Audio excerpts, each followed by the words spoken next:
Hello, and welcome back to another EPC Teardown Guide. Today, we're taking a look at the Steam Controller, Valve's latest introduction into their product lineup. We recently did an unboxing of the product, and today, we're going to show you how to take it apart. So let's get right into it. We'll be tearing apart the controller today. While technically the puck is disassemblable, it is not in a non-destructive way, so we won't be doing that today. As I'm sure you'll notice, this controller has a custom skin applied to it. That's because this is my personal controller, so I thought I would give it a little bit of personalization. It won't affect the repairability of the device in any way. It's purely a cosmetic skin over the front of the device. So, an important note, while taking this device apart, you don't want to just lay this flat down because you don't want to put too much pressure on the joystick. So I'll be trying to hold it for the majority of any time that's on the front. There are 7 Torx bit screws that I'll take off using a TR6 bit. The location of the screw holes is fairly obvious by design. Start right down here.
That one is stuck in there for the moment. It's all the way out. It just doesn't want to leave its hole, so we'll have to get to that once we get the case out.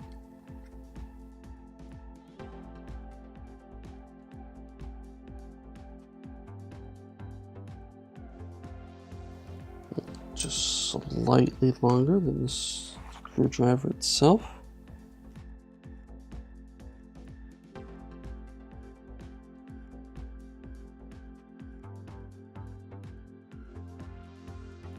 It's just slightly deeper, and there's a magnet at the end of this that wants to hold on to the bit.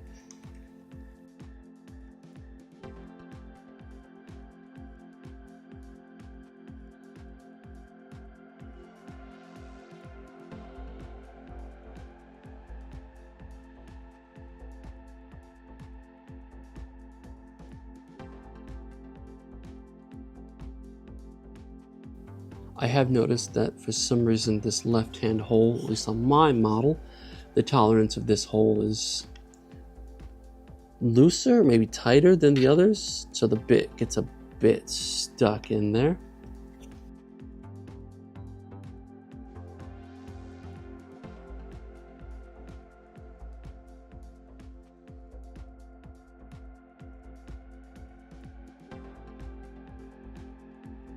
It's hard to tell if I'm even biting the screw.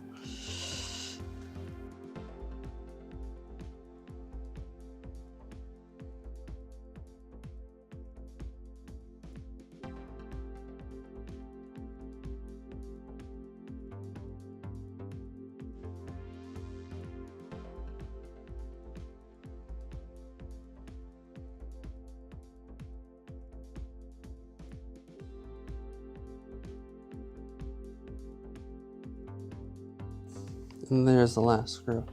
Well, perhaps one of the more frustrating teardowns I've done, but that's mostly just because I didn't quite have the right tools. So once those are out, with no resistance, the back cover just comes right off. No clips you need to take off or anything, which are great.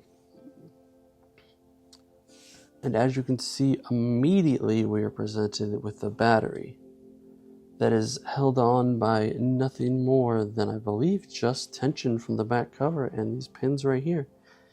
Meaning I should be able to pull this battery right out, I believe. Yep, up and away. Which means this battery is extremely serviceable once you can get that back cover off. Now the next step for this thing is going to be, you'll see this plastic casing right here is what it would hold in the battery. That is held in just by 4 more of these Torx bit screws, which is the same bit as before. Very repairable.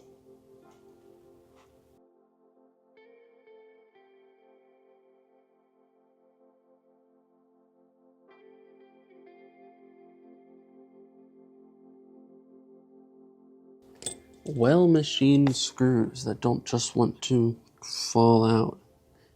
That one just grabbed onto a magnetic component. Oh, so I was going to pull that out. Slightly smaller than the screws that were holding the back cover on. Or slightly shorter, I should say.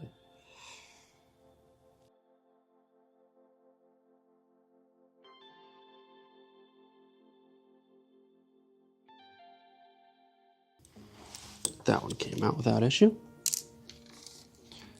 And then the other two were just right underneath the first two.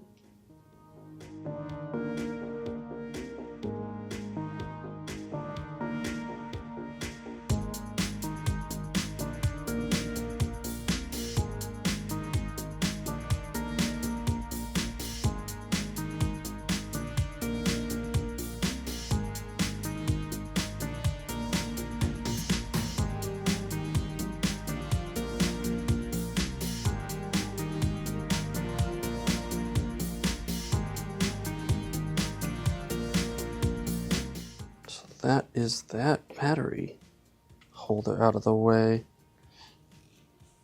It looks like it's just a couple of right angle pressure.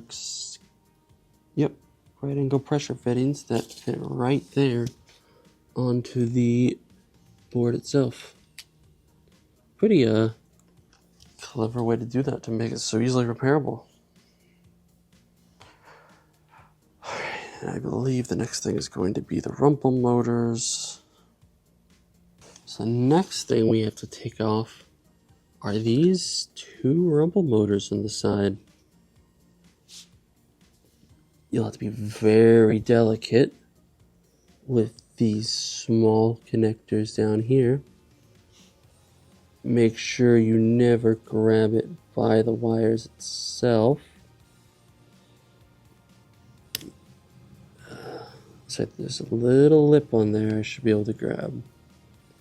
And pull it right out. Same on this side.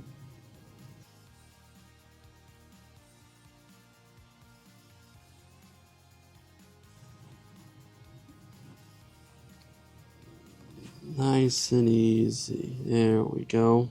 I worry a bit about the repairability of that component just because of how delicate these cables are.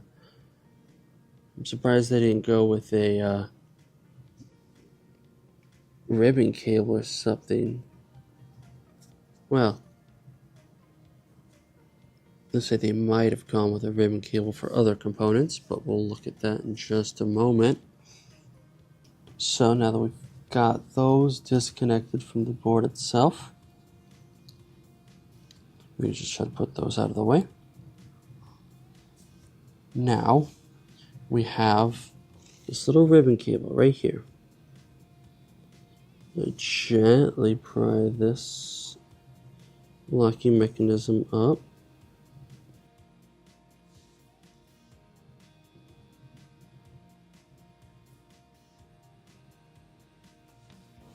And then we should be able to just pull this ribbon cable out. It's a bit stubborn. That's okay.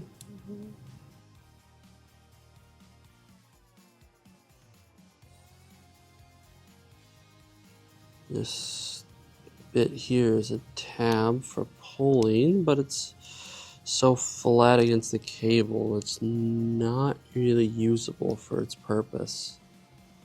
I wonder about that.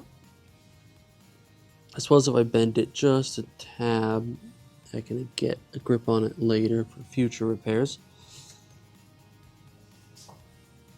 But it's just something to keep in mind.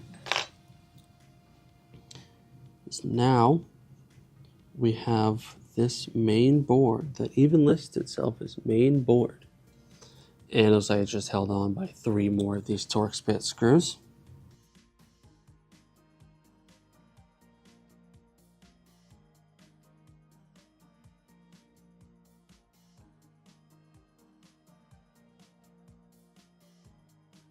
That one came straight out. I'm glad. Looks like these are the same screws as the previous step.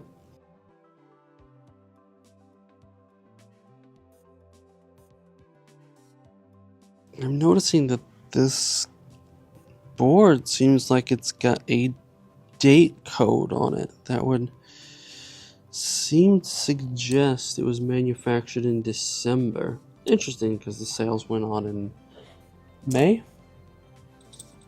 So I suppose that's how long it took them to get enough of a backlog. An interesting inquiry that I'm sure people will know a lot more about in the future.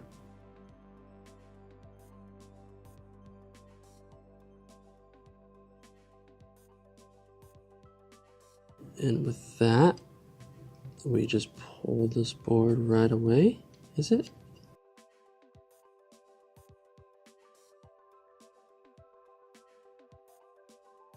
There we go.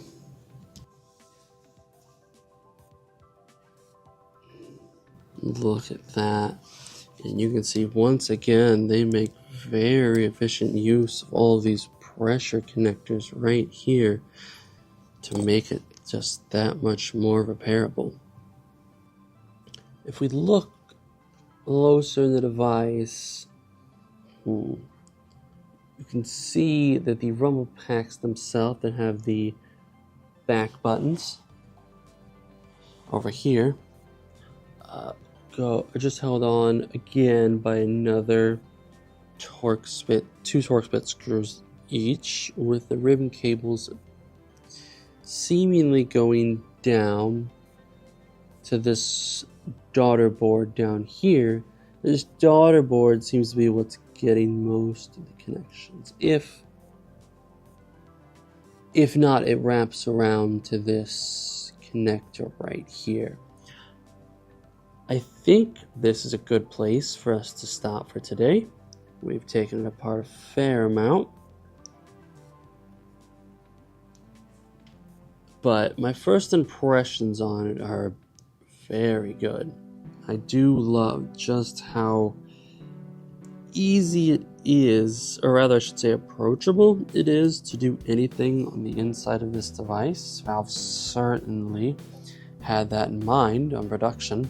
But if you'd like to see anything more from us in the future, let us know. Thank you for watching. Don't feel like doing a teardown yourself? Have not just one, but hundreds of devices taking up space? EPC is a global leader in the ITAD field, and it's our goal to reduce e-waste and give devices a second chance. Reach out to us today to learn more.